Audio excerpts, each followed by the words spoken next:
For those of you that watch everything we do, you'll notice pretty quickly that this is not an episode of the Help My Unbelief podcast. Last year, Mark, Larry, and I, we started developing a testimony show called the His Not Mine Show. We may change that name later, but we actually recorded an episode with Larry's wife, Darcia, and we got her testimony. When we sat down to record that, Mark and I, we noticed pretty quickly that Larry and Darcia's story of how they came together as a couple and a family was very intriguing. And me and Mark sat and watched this whole thing, and we were just completely taken back by how the thing went. It seemed to be very therapeutic for both of them as a couple, and it was just really cool to see this testimony unfold. God woke me up in the middle of the night this week and told me to put this out. We were not going to put this out. We were going to create its own channel and do all that, but God woke me up and told me he wants it put out here. So this is me being obedient for once and putting it out for you to see. So here it is, whatever you want to call it. I don't know the title, but it's the testimony of Darcia and Larry. Love you guys. Thanks for watching.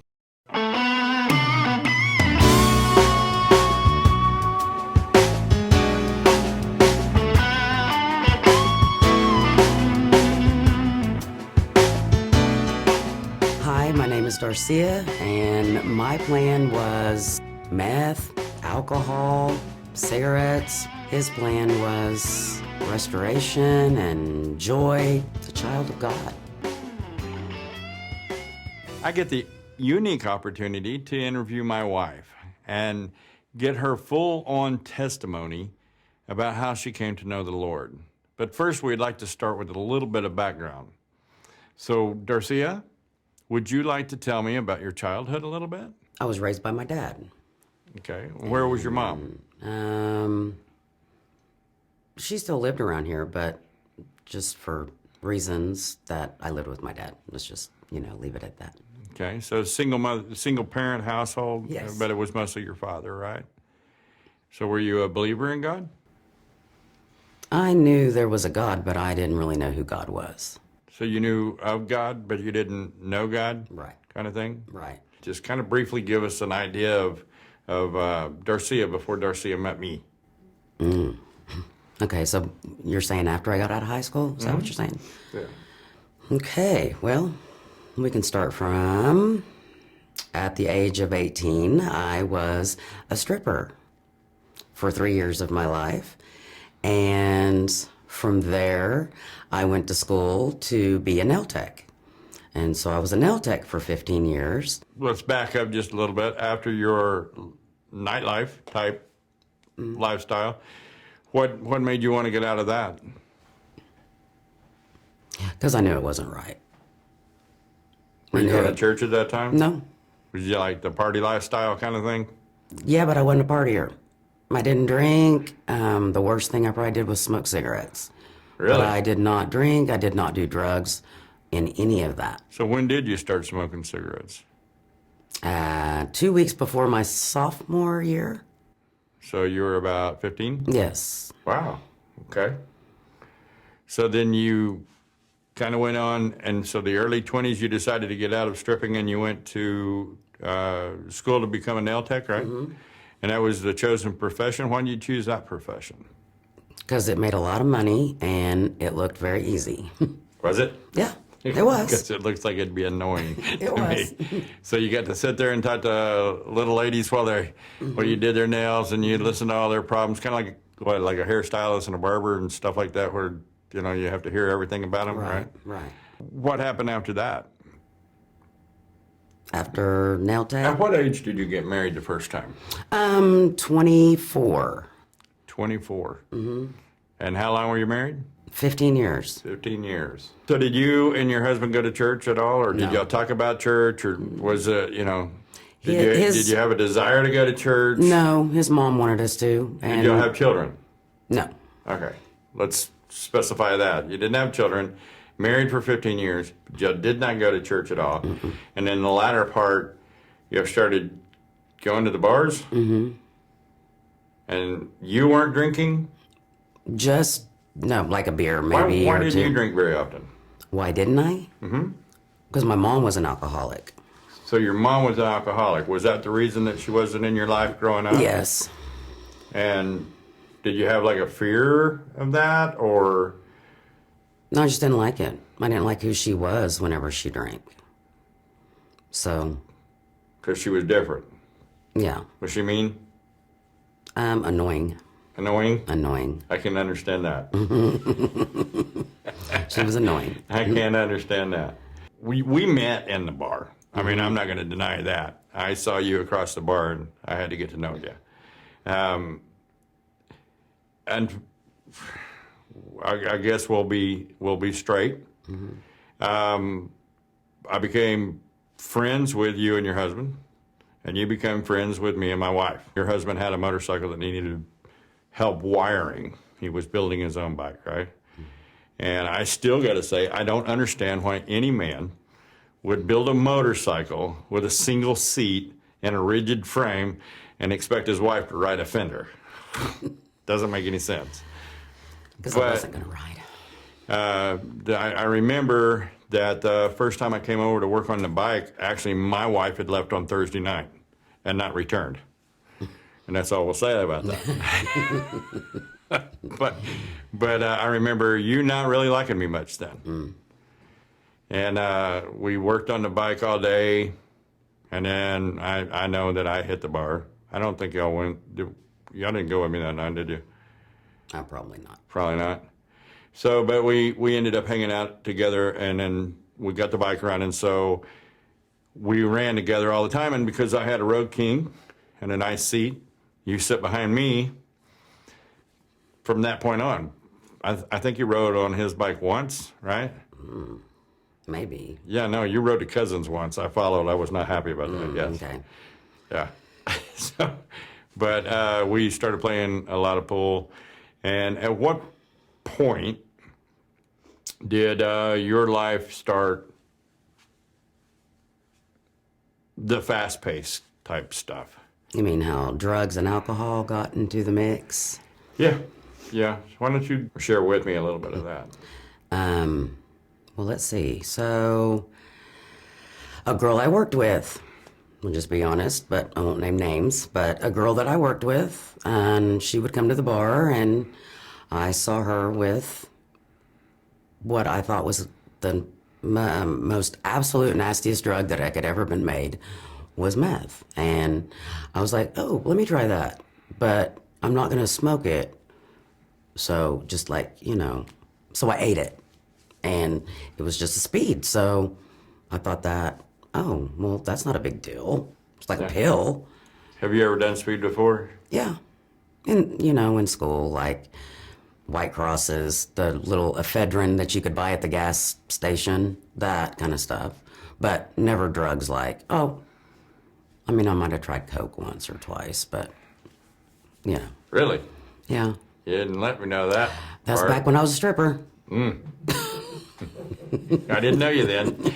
How did that fast-paced lifestyle start making changes in you? Because I know that you, from mentioning when you were married with your husband, it was a slower pace, not going out, and then it started progressing at the end, and then you met me, and I have to accept responsibility for this.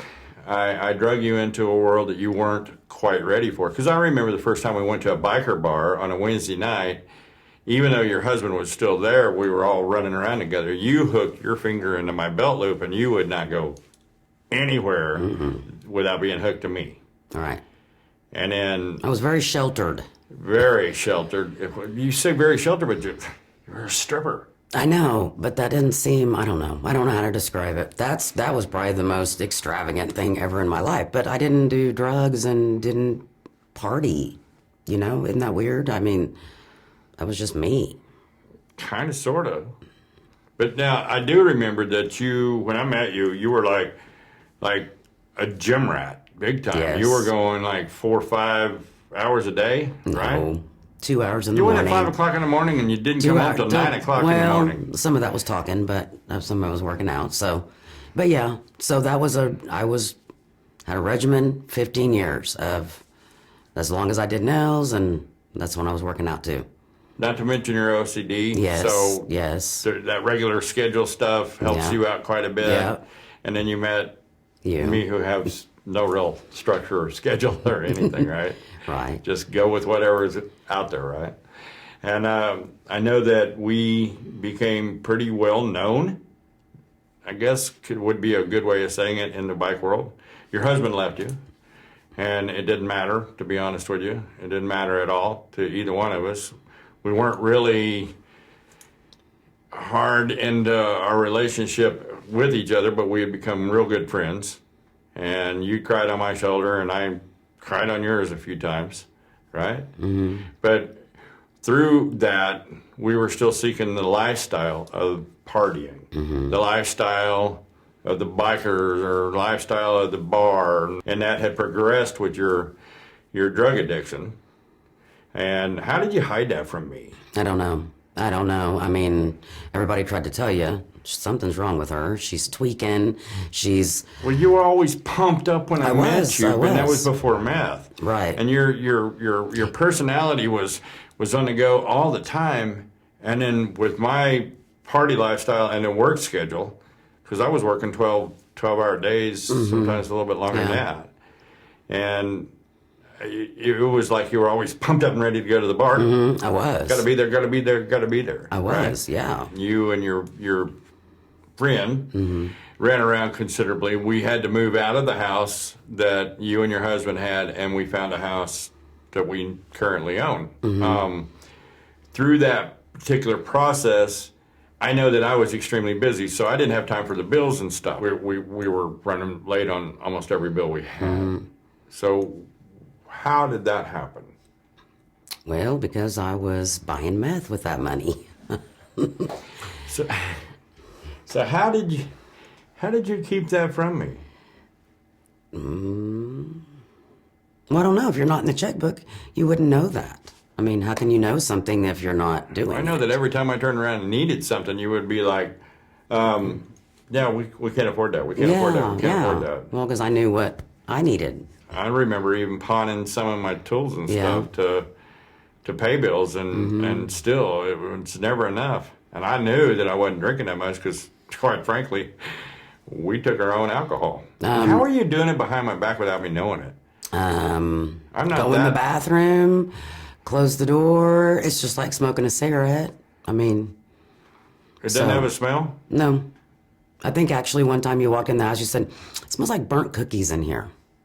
So I knew then it didn't obviously have a smell that would be noticeable. So I just smoked it with the bathroom door Well, closed. you know, being in the trash business, my nose didn't work that well. Right, Anyway. right. But, so you hid the finances from me to the point that we were pretty low, actually, financial. How did it make you feel inside? Well, then, nothing really. I didn't care.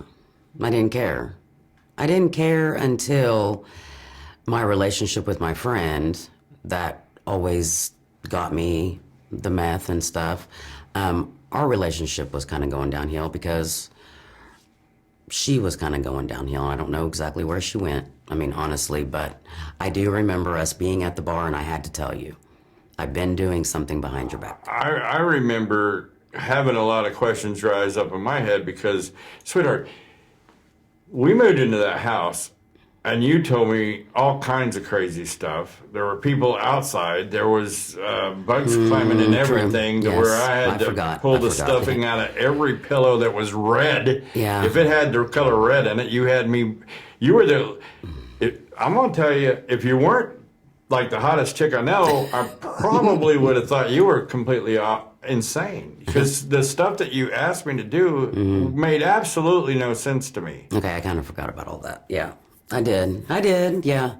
But there were those little red bugs. You can't deny it. Well, yeah, finally we did find out that there was a red few spider mites. red spider mites in the house. But at the same time, you were seeing stuff that was... So how did that make you... I mean, how did you finally notice or recognize that the meth had gotten you to the point of nuts?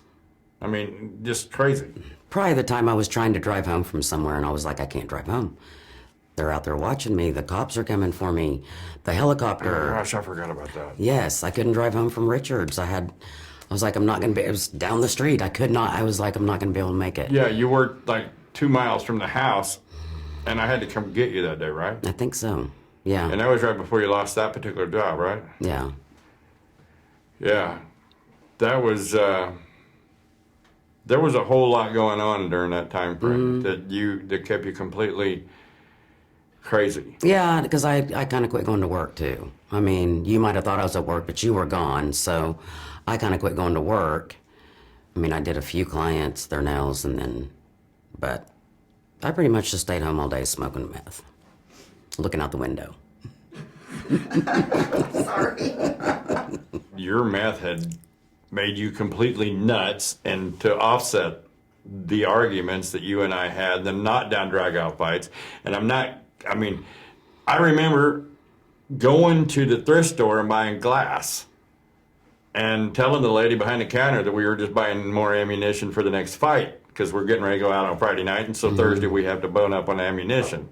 And it was like every weekend it was a knockdown, drag-out fight the whole time. I remember you getting mad at me a few times when I pulled into the garage on the motorcycle, and you would jump off before I was ready, and the bike fall over, and then that would infuriate me, and then our house took a lot of damage from the anger and the fights and every bit of that. How did that make you feel? Still, not really any feelings there because, drugs. Does that really mask you on how you care about things? Yeah. So it really just clouds over every rational thought in your head? Yeah. I mean, I haven't been there, so I don't know. I mean, all I did was smoke marijuana back when I was a teenager and, zoned out that way. And it didn't make me where I had no rational thought. But I remember there were so many times that you and I would have an argument over absolutely nothing. And it would it came close, babe.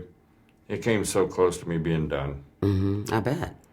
It was one of the hardest things I think I've ever had to go through. And for some reason, I just couldn't let you go. And the only way later you came to me about the meth. So tell me about that. Well, my avenue was running out, which was only one person. I got it from one person, and our friendship was not really there anymore. So I couldn't really get it anymore. But also there was one thing that I did, even though I didn't go to church, even though I didn't have a relationship with God. I stood in my bedroom, and I will never forget, and I had my pipe, and I lit it, and I looked up at God, and I said, I know you'll let me know when it's time to quit. And then I proceeded on to smoke it. No big deal. Don't even know what made me say that. Because like I said, it's not like we talked about God or anything like that. So then just shortly, like I said, avenues ran out. So I look back now and can see all of that was God. Why my avenue ran out. Why I had to come to you and tell you. And so he was telling you it is time to quit. Yeah. I mean, that's how, when you look back, I mean, yeah. And so did you reach out for help for I just, when I told you, and I stayed home from work for like 3 days and just slept. I mean, it could have been 4 days, but I think it was like 3 days, and I just remember being asleep when you would come home from work, and you would check on me, and you were kind to me, and you were never mean, you weren't angry at me. Your feelings, I think, more than anything, were hurt because I'd lied to you about something. And well, I remember having 3 rules. Don't cheat on me, don't lie to me, and don't do drugs. And you just shattered 2 of them. And I was not happy about that. I didn't want to go down that road ever again. Right. That was where I came from already. Right. Being lied to, you mean? Being lied to and drugs. Yeah. So there was that. So we got past that. Yeah. Now, but you didn't go to recovery. No. You didn't have really any withdrawals past that 3 days. You kind of came back to normal. Mm-hmm. But you had become gaunt. Oh, There's yeah, a way you kept telling me how much weight you had gained, but you had lost so much, like seriously, in your size, 20 pounds is a lot. You had lost a lot of your muscle mass that you had gained. You had lost a lot. You had absolutely no body fat anyway, and then you went down to absolutely nothing with just your muscles wasn't there as much as they were. And you started kind of working out a little bit and building back up into that. You went from not really a drinker to occasionally a drinker to hanging out with me like full force, because we were in the bar all the time. At what point did you make the transition from beer to alcohol? I think we were still running around together, remember? And my ex-husband was still around because I had my first Red Bull and vodka shot. That's it. Yes, I forgot. Red Bull and vodka. Had my first Red Bull. That's when I made that was a transition. So that was during just the drinking time. And yeah, because I had switched from one beer to the other just because that was the beer you drank. yeah, and I didn't Michelob like beer Ultra, at all. Yeah. So I was already wanting to drink the alcohol and shots and all that, but you added the Red Bull and alcohol, or Red Bull and vodka, and vodka as your main drink. I remember that because my bar tab went up. Yeah. Yeah. So that was even. So you were doing that and the meth. Yes. At that time, right? Yeah. So I'm backing up just a little bit, but you started actually drinking the liquor, and I remember you complaining because maybe were you that high that at times that the alcohol wouldn't really have any effect on you? Yeah. Because the meth? Because I don't know how it works, so I'm asking you a real question. Well, I remember alcohol is a downer. the barmaid, you would argue with the barmaid, and then you start ripping into people because their alcohol didn't have enough flavor on it, or didn't have enough alcohol content, and you were drinking all night, but you couldn't get enough because you were out in the parking lot smoking with your friend. Well, yeah. I mean, or in the bathroom of the bar. Yeah. Wow. The point is that yes, you could not have both of them. One overruled the other, and meth won. So then once that went, then the alcohol started kicking in, trying to fill that void that you had? Since I wasn't doing meth anymore, well, then I just picked up the drinking more so. So you added a larger monkey, and so instead of a monkey, it went to an ape. Yes, on you, right? yes. And how long did that continue with the drinking? Oh, that was 10 years. I would say 10 years on drinking. Now, we started going to church. Why did we start going to? Do you even know why we started going to church? You said you wanted to start going to church again. And I was like, I'm not going to church because I'm not going to be a hypocrite. And I'm not ready to quit doing everything that I'm doing. So, and you said, well, you just don't get it. It's not that you got to change for church. It will change you. And I said, well, I'm not going. And then so you left it alone. And then you decided that... This was when my mom... she was still alive. She was starting to go down to the end of her life at that point, and I wanted to start going to church to be able to take her to church. We found a church where I used to go to church with a few of those people that I knew, so I knew a few people, and we went to church there. And you hadn't quit your drinking habits, neither had I.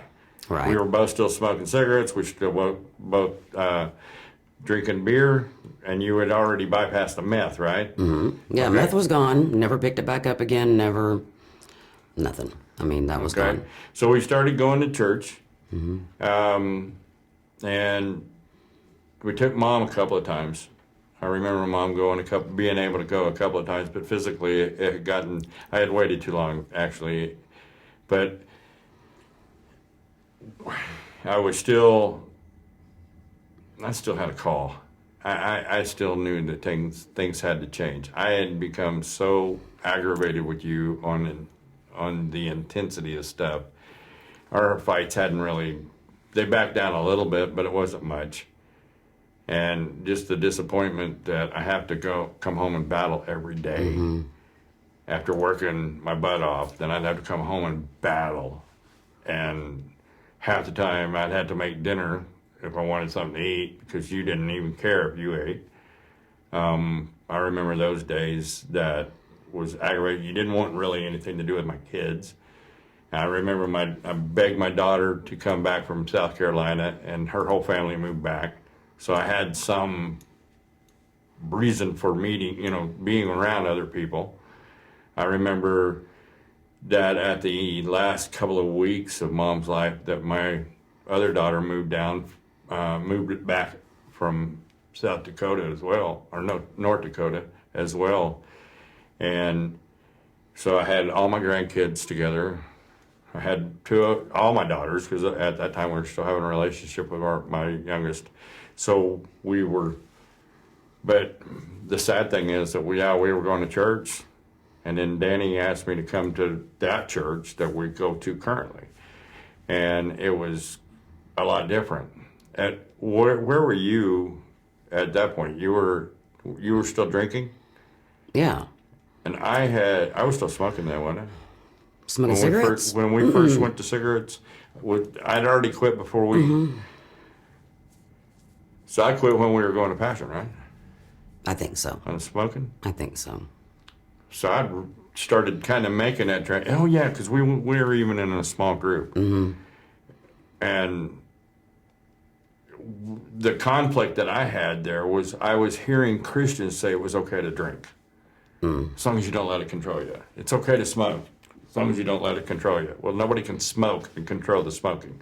Nobody can drink and control the drinking. Nobody can do drugs and control the drugs. It's a fantasy that we all have. Right. But it's not the truth of it. Right. It controls you. And so when we started going to Discovery, I didn't want to be anything except a church pew sitter. That was all I wanted to be. Both of my daughters moved in together at the house while they were taking care of Mom at the last few days of their life. And I remember one of the times that we went to the hospital, and I was infuriated with you. We went to the hospital, and Mom was in the emergency room, and you were bouncing around and joking and making, trying to make her laugh and stuff. But I could literally tell that you were intoxicated beyond... You more than likely could not even have remembered that I taped it. I videotaped it. Oh, gosh. Because I was so angry, I was going to show you later. There's so many times that I came in from work, I'd find you passed out.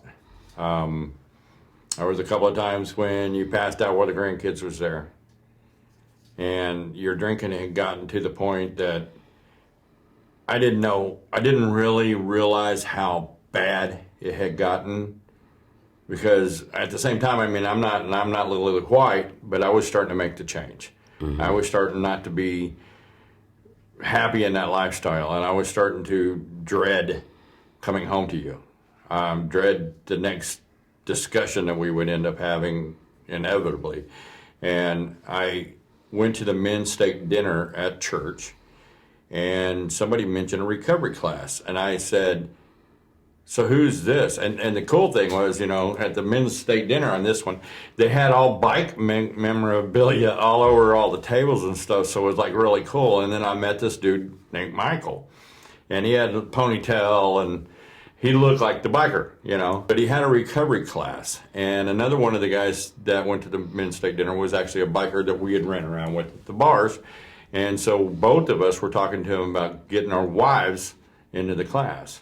Yes, I did drink. Yes, I could drink like a fish. I know that there were several nights that I would drink a pint before we went to the bar, and then drink all night long, and sometimes that'd be like a fifth of alcohol gone, and $250, $300 bar tabs, and it was just you and me, and we were trying to be careful. It was not careful. Not careful at all. But I remembered that the change started happening there. And through that process, I knew I had to get you to calm down off of the drinking. You had embarrassed me. Too many times. Birthday parties. You had infuriated me. Yes. I couldn't stand I almost couldn't stand coming home. And church, I had this ray of hope. I had this ray of hope that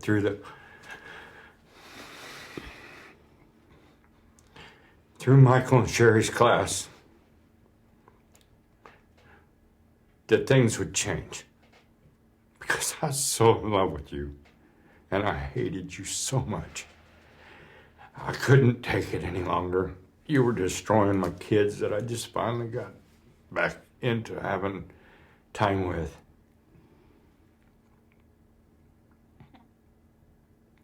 My grandkids are growing up, and I'm giving them a grandmother that was drunk so much. And I was like, I have to change. I have to change, and I have to hope that she comes with me. Mm-hmm. Because Mom dying, I remember telling Mom that night that I wasn't ready to be the patriarch of this family. And Mom's been the matriarch even before Grandma was gone. Mm-hmm. Mom was the patriarch.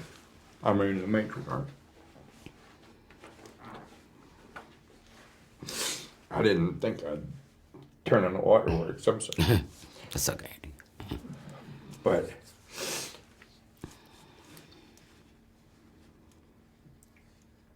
she couldn't say anything with her mouth, but she told me with her eyes that it was time for my change. So I went to the men's steak dinner, ready to start making a change. And I met Michael, and I said, I don't even know how I'm going to get her in this class. And he said, my wife will help you. And I'm like, man, you can't tell her it's a recovered class, because we had that knockdown drag out not too long before that, where the cops got called to the house. Mm-hmm. I called the cops because I don't remember how, but you managed to scratch my face. And so I was bleeding when I got there. I was sitting in the garage. You were in the bed. And I called my daughters and I said, listen, you got to get over here now. Mm-hmm. And then they said, you need to call the cops. And because you were drunk, they all came in. Do you even remember them coming in? Yeah, I do. I remember your daughter asking me or telling me, you can go to recovery. And I gave you an option. You go to recovery or get a divorce. And you were like, get a divorce. I'll divorce you right now. I'm not quitting drinking. And I remember when the cops came in and I was sitting in bed and the cop came and stood right there at the bedroom door and he said something to me and I don't remember how it all went. I can't remember that part. I just know that I was like, I didn't do anything wrong. It's my house. I live here, pretty much attitude. And then that part was over. But that part was over for you. Wasn't over for me. Yeah, I know. The cops suggested that I remove all the firearms and all the big knives from the house, and then I go stay with my daughter for a couple of days and let things cool off so that it didn't re-escalate that night. And so there again, I went over there and spent a couple of nights with them. And then Mom passed. When Mom passed, I'm going to back up just a second. Mom passed, and I remember at the funeral, because I had to speak at the funeral. I'm the oldest. And I spoke at the funeral, and you were drunk. Mm-hmm. You were drunk, and you were acting like none of it mattered. You're sitting on the front row, and you're not even paying attention to what I'm saying. And it was like nothing to you, like you couldn't even care about that. The most important thing in my life was Mom. She's the first woman I ever fell in love with. When Day took you home, I wasn't real sure I wanted to go back. And I started praying then, Lord, this is going to change. But I didn't do it like drop to my knees and say, Lord, everything's got to change. But I broke inside. Yeah. But I do remember one thing about your mom, though. There was something special that I had with her. I don't know what it was from the time that I met her, But I remember she always made sure that I knew that how happy she was that you had found me. You know, Because it's I know, amazing. I think she could have seen through everything She did. that she knew. She did. You know. Every time I got married, she asked me if I was sure that's what I wanted to do. She didn't ask me on you. She told me she was glad. And I was like, that's a little different, you know, because we were still drinking then. But that's when she still had her senses about her, and so many things that's going on in my life, and I just couldn't get you to back me up on any of it. It's killing me. And then having to make the change, I had to take it into my hands and kind of try to guide it. And the only thing I could do was go through Michael's class. And I got you in the class, and we went through the class like what? How long? A year and a half? Yeah, probably, maybe. How much of that were you actually drunk in the class? I'm sure that I was, but do you realize that every time, I was just telling her the other day, that every time I went in there, a seed was planted. A seed was planted. I mean, every time. Romans 8:28. I mean, you know what I'm saying? I mean, I think that no matter what I was doing, God was still working. He was meeting me where I was. And that is, I mean, if we fast forwarded to now, that is why I am where I am now, is because of God. Because he never took his hands off me through all of that, all the meth. I mean, why does somebody look up at the ceiling and say, you'll let me know when it's time to quit? You know, and... We went through a little bit of time between the steak dinner, and then I decided to go to the men's conference at Sparks, and I was going to be gone for 3 days. And it was like the first, I was thinking it was the first time, but actually a couple of nights that I had to be away from you would probably be the first nights that I actually went overnight away from you. Right. And I came back changed. I came back, I was fully committed to God. And just before that, in August, was when my cousin and his wife took me for my 55th birthday, I think it was. It wasn't 55th, it was 50-something, for my birthday to Rio, a restaurant. And they came and got me, when you went to the bathroom, they came and got me and told me that they were going to have you arrested or I needed to remove you. And I was infuriated. And I took you home And then you went back out. Dropped you off, which you passed out shortly after we got home, I think. But I took all the keys, all the garage door openers and everything, and I went back and had dinner with them. And that was the last night I actually had a drink. That was the last night. I drank my birthday toast for myself afterward. And then I was done with the drinking. And I was done with the lifestyle. And I kind of made that decision. And then when I went to the men's conference a month later, then I went all in. And Lord, if you got to strip everything away from me, but I'm ready. I'm ready to serve you with everything I got. And then as soon as we got back, and I'm full force with you drunk. And I'm like, God, you're going to have to let me have a divorce. I know it's not right, but, you'll forgive me. I got to be done. And he said, no. And I said, I'm done with her, Lord. I'm done with this. She's running my family. She's running everything I got. I'm done. And he said, no. And I'm like, I've been divorced 3 times, Lord. Why is this one a problem? He said, no. He said, no. And so I gave you to him. I gave you to him. And I said, from now on, I'll be your husband, but she is your problem. I've given you to her. I'm taking my hands off of this, and I refuse to deal with this. So when I remember like it was a Sunday or two after that, Pastor Kevin actually came to me and said, Darcia's seems like she's got alcohol in her breath. And I want to tell God it's his problem. Somebody else would come up and say, Darcia's kind of drunk in the bathroom. At church. Mm-hmm. Sherry, come, tell me, you know how drunk Darcia? Yeah, tell God. It's his problem. It's not my problem. I can't control it. I'm not going to control it. I gave it to God. It's his problem. Mm-hmm. And I think that was actually our saving grace.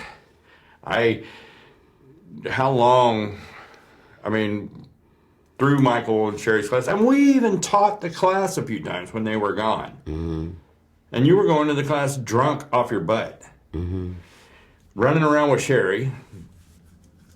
Running around, and I'm saying running around with Sherry, that's when you backed into the telephone pole or something. Mm-hmm.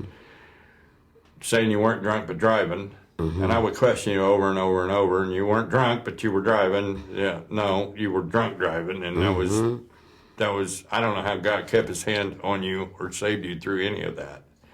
Because he's God. And you would argue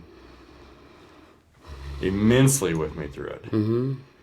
And then we started doing the Friday night things to where we were actually doing a outreach program to the neighborhood around the church, and we were having them trying to get people to come over Friday night, because just like you and I, we lived the bar life, and now we don't have anything to do on Friday night. Mm-hmm. And we still wanted people to go to the bar. It's to socialize.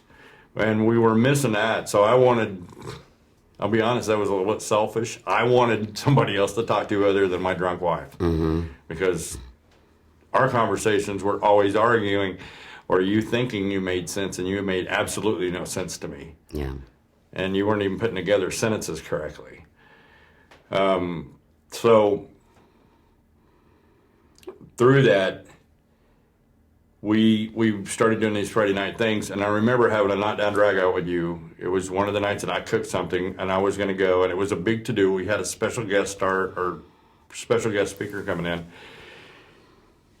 and we argued. And I said, I'm done. I'm going without you.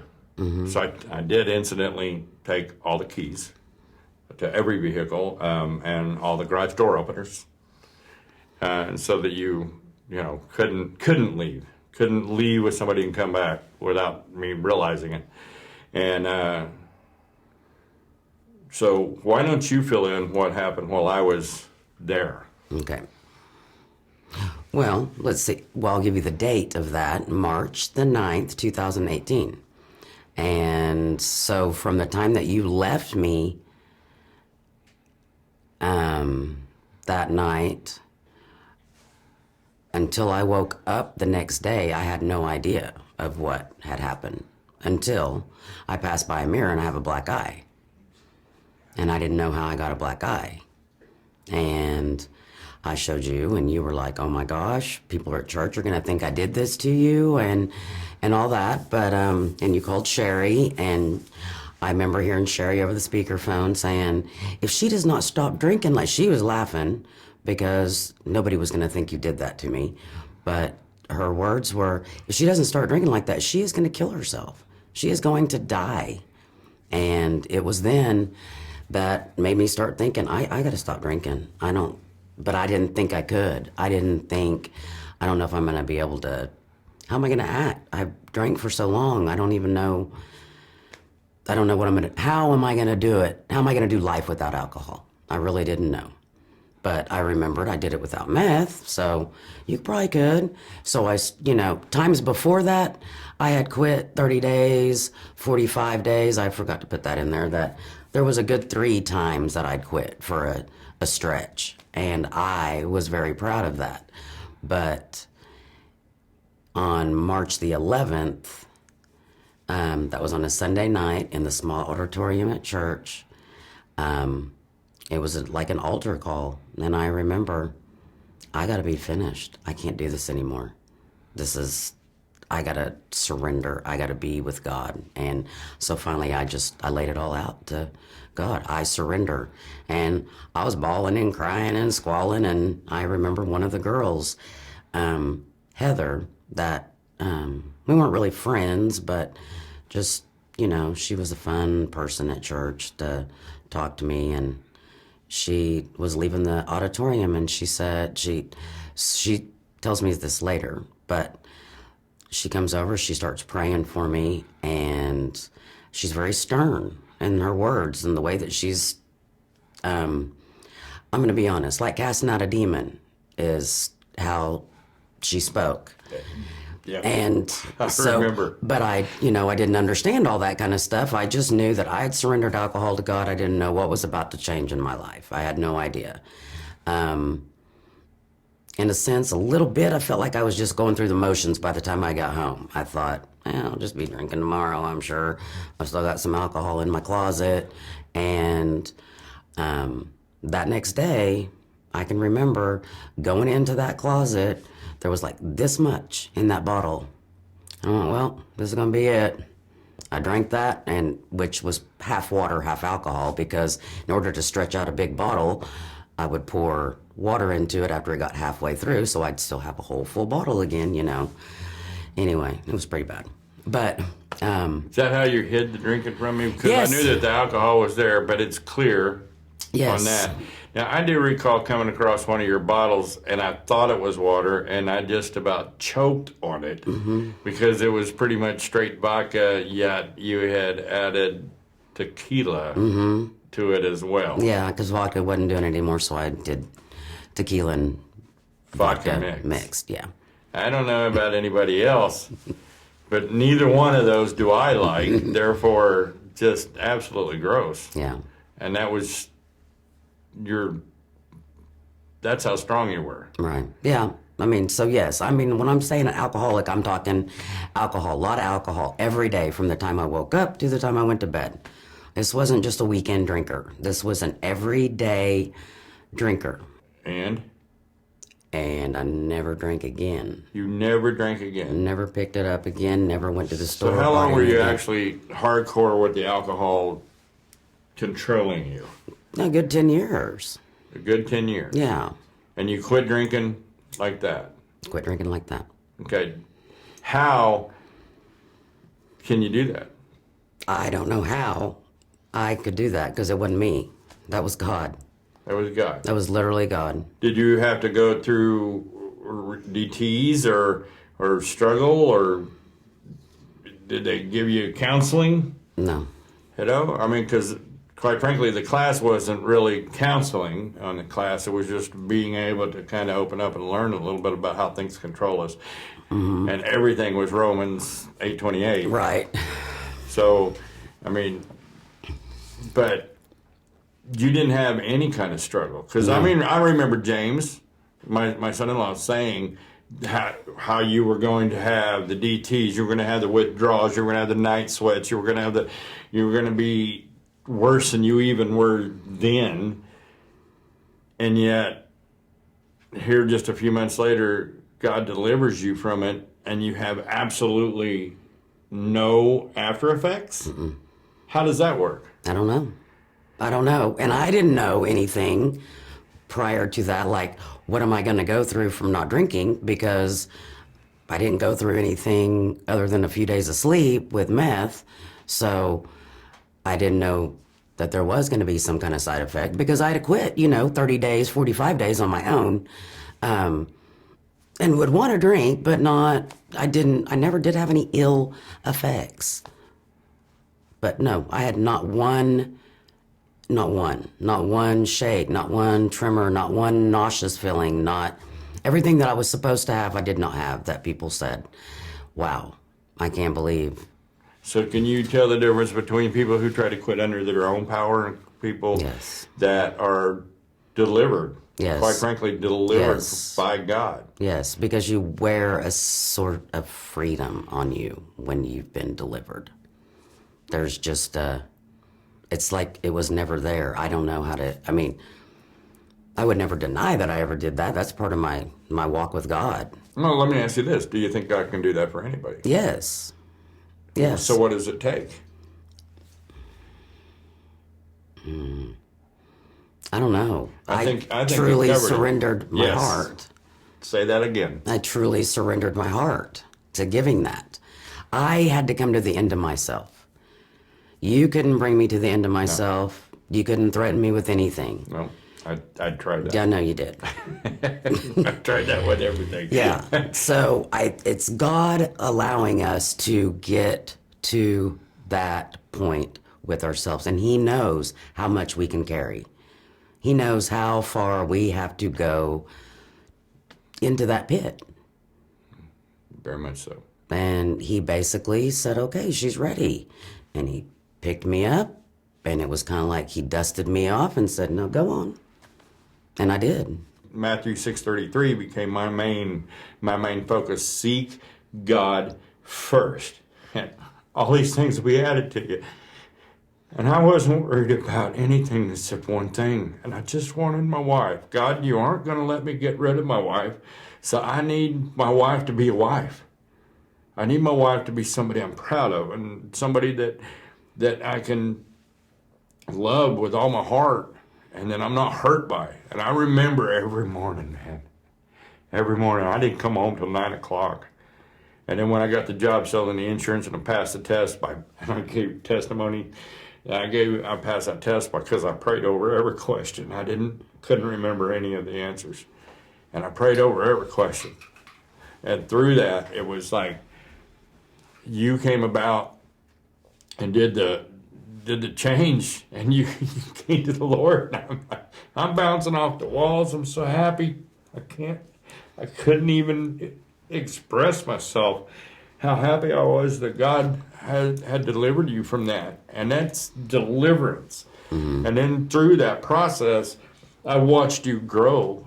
And then I remember it that we were driving, and you looked over, because I hadn't pushed anything, because God wouldn't let me push anything on you. And I remember you saying, oh, I think I'm going to get baptized. Oh, yeah. And I was like blown away that you brought that up. So how did you realize that you needed to be baptized? Because I hadn't mentioned it. Once the drinking was gone, I dove into Joyce Meyer's. That was my go-to. I didn't dive into the Bible because I didn't really know how to read the Bible. I got to say, it was like, what am I going to do with the Bible? But I remember watching Joyce Meyer's, taking notes, and just diligently, literally, just being driven to be motivated towards God because of this woman. Just, wow, she's done this, she's been this, she's all these things, her life, and she had a voice like I had. It was a rough, husky voice. Which I love, by the way. So I was just very drawn to her. That's who God sent to me to relate to me, to help me to learn, because I wasn't going to open the Bible because I wasn't, schooled in it or whatever. But my whole point is, then I had a dream that it would be like a tattoo of me getting baptized would be like a tattoo of God on me. And so then I said, oh, I want to get baptized. So then I did. I remember when you got baptized, my heart was so swelled with pride and so blown away that God was listening to my prayers, that it was coming at me, mm-hmm. That the prayers were answered and being answered. And I remember coming home and finding you watching Lifetime channels, and watching those stupid idiot movies and mm-hmm. learning how to kill your husband or learning how your husbands kill you. And then now I'm coming home and you have Joyce Meyer on the TV, you have your Bible in front of you, you got a notebook, and you're mm-hmm. got a smile that I'm walking in, mm-hmm. Yeah. So the flip-flop on your whole attitude and everything was dramatic, completely dramatic to me. Yeah. So when they say God can turn it around in a minute, He can turn it around. Literally. And He did. Okay, God can turn it around. So was there another thing that He turned around for you? Smoking. Smoking cigarettes. How long did you smoke after you got baptized? Well, I've smoked ever since then. I've smoked for 40 years. Smoked for 40 years. You drank for 10 years. You did meth for 3 years. And we've been together for 13. And I am 53. Wow. So. God likes numbers. He does like numbers, doesn't he? God delivered you from meth. Even when you weren't serving God. Right. God delivered you from alcohol. And he brought you into the kingdom, into his fold. And he not only used you that way, he also has elevated you. Because your testimony is known at church. Your testimony is something that the pastor actually talks about as well from the pulpit, which caught us off guard the first few times that he mentioned that. But it is a story of deliverance. Yes. And you were a Christian, and you were being used in the leadership. You were doing Bible study, but you have since been called. We're on the prayer team. We talk to people regularly. We were actually going to the Jesus House with Dee Dee. So, and you were giving your testimony then, even, but all that time, you were still smoking. Yeah. And I felt like, well, this is what I got, and this is what I got left, so I can hold on to that. It's not a big deal. And I'll tell you, God let me hold on to it up until last year was the, hey, you know that kind of stinks, don't you? Hey, that person over there in the car next to you is watching you while you smoke that. I mean, and I was just starting to get, it was annoying me. Smoking was annoying me. Why would that matter? That somebody next to you saw you in your vehicle? Well, because smoking a cigarette. Because I got a Discovery sticker on the back of my car. Discovery Church sticker on the back of your car. You're smoking a cigarette. Yeah. Right?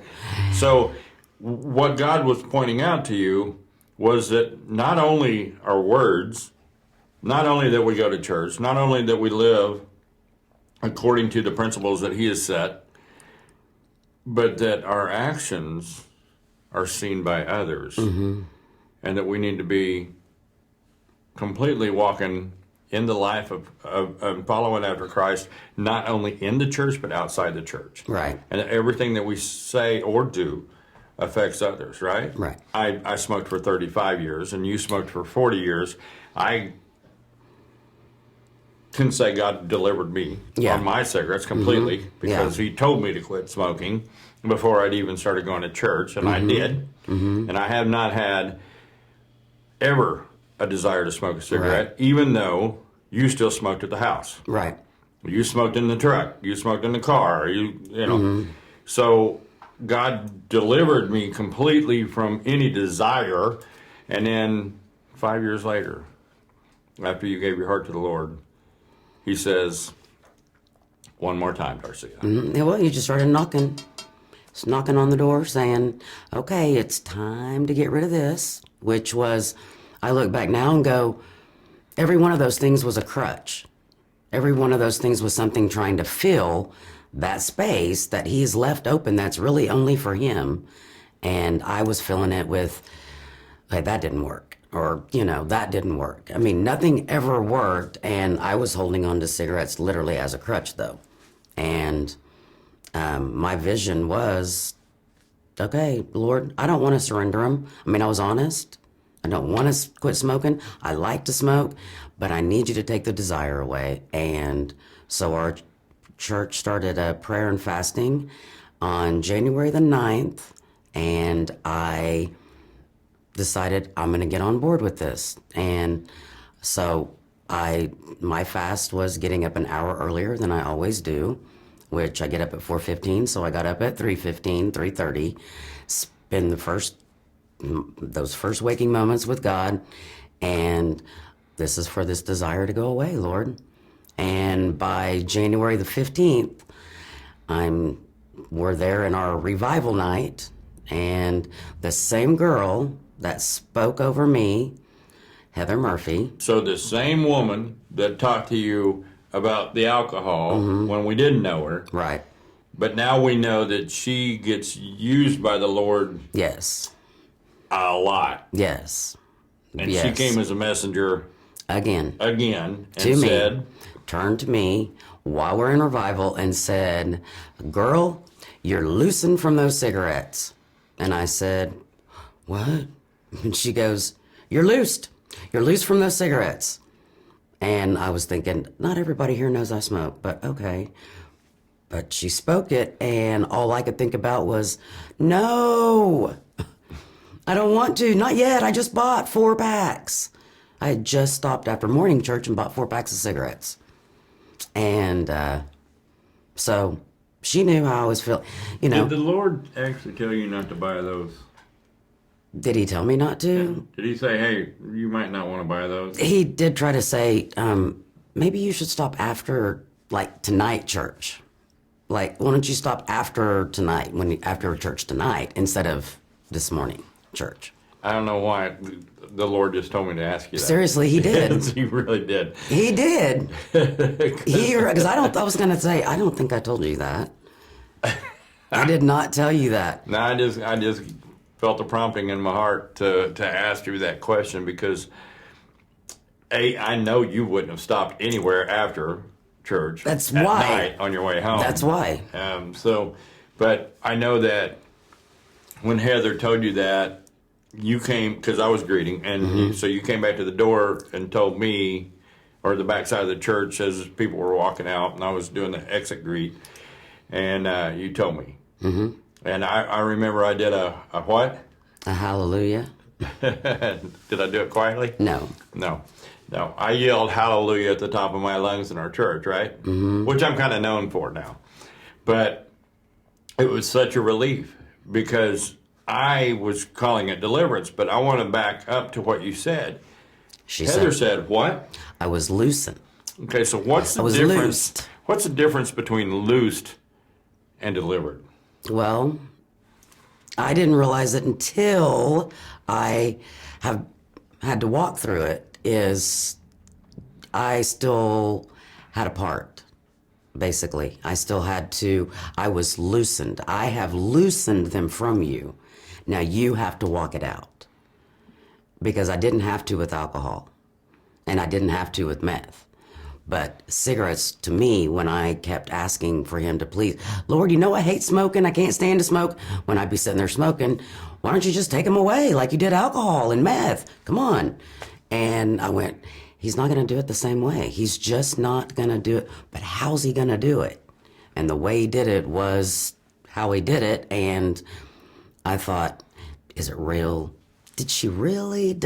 And that was the enemy trying to say, did she really say that now you need to quit? And I was like, I know what happened in my life when she spoke over me, that, that was God speaking, or, I know what happened then. And I knew that if I did not take what she said and go with it, I was not going to get another chance for it to be free. I mean, it was going to be harder if I ignored God. To me, one of the things that God basically spoke to me whenever I had to keep talking to God. I do a lot of talking to God and exactly how I feel. And I felt like, God, this is a struggle. And God said to me, is it? Because you haven't had to struggle with anything. And I just want you to walk it out. Just want you to, and I did. That's what I had to do. Made it so much easier because... Did it make it harder that I was running around telling everybody, she's delivered, she's delivered, she's delivered? Kinda. You were doing a struggle a little bit with I was. I know that when we got home that night, I threw away 4 packs of cigarettes in an ashtray. I did. Yes, you did. I did. Yes. I had to throw it away. I had to make sure that they were in the trash the next morning, yes. I had to throw it away. So, yes, threw that away and never picked them up again. And haven't. How long has it been? Since January the 15th. Well, that's when I was loosened. January 16th is a clean day start, so and now we're 2 months. Right at 2 months. Mm-hmm. Wow. So 2 months. 2 months. How do you feel now? I feel wonderful. And I don't feel like I ever smoked. That's what's weird, is I'm like, but I remember the prayers that were prayed for me that night was no effects of the smoking. But sometimes God lets us walk out to show us That you can do that it. He can do it. And shows us His strength in us. Yes. Yes. I am here with you while you're going through this. If you're listening to this, we have been through a lot in our marriage.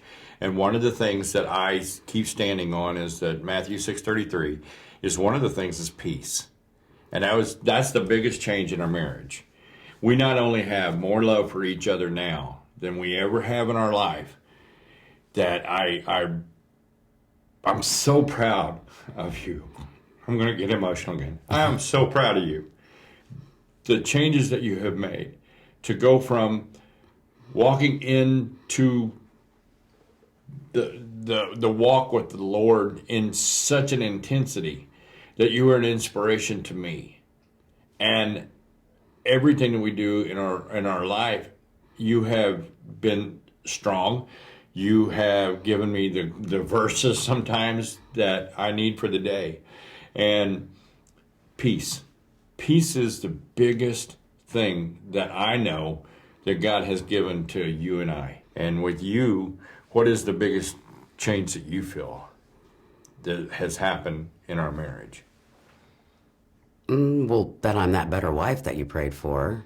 I'm not Proverbs 31 woman or anything, but I'm not a leaky roof either. So, Yeah, you do quote Proverbs to me a lot. But yes, you know the Proverbs does say that a good wife is like a gem, I think so. and I believe I have a diamond now. That all the pressure Yes. that we've gone through Yes. in our marriage has literally turned it into a diamond. Yes. We put God in the center of our marriage, and it's 5 years, it's coming up on 4 years now. 4 years that we have had God in the center of our marriage. And how would you say that our marriage is now? No, it's just changed everything. Embellished it. I mean, definitely different than what it was, but we have a relationship. We're not just husband and wife. I don't know how to describe it, but I just know that everything we do, God comes first. And like you said about Matthew 6:33, you're seeking Him first, and we both do that together every morning. And we dedicate our day to Him, and He just pours out blessings. And it's not monetary blessings all the time. It's peace, love, joy, happiness. It's The fruits, the fruits. Yes, it's the fruits. and knowing that we both have the Holy Spirit to guide us throughout the day, Yes. and that we both love God more than we love each other, Yes. making us able to love each other even more than we ever did. Yes. Thank you, Lord, that my husband stood strong in you to tolerate me. And thank you for being obedient to Him. Thank you for actually being a Proverbs 31 wife.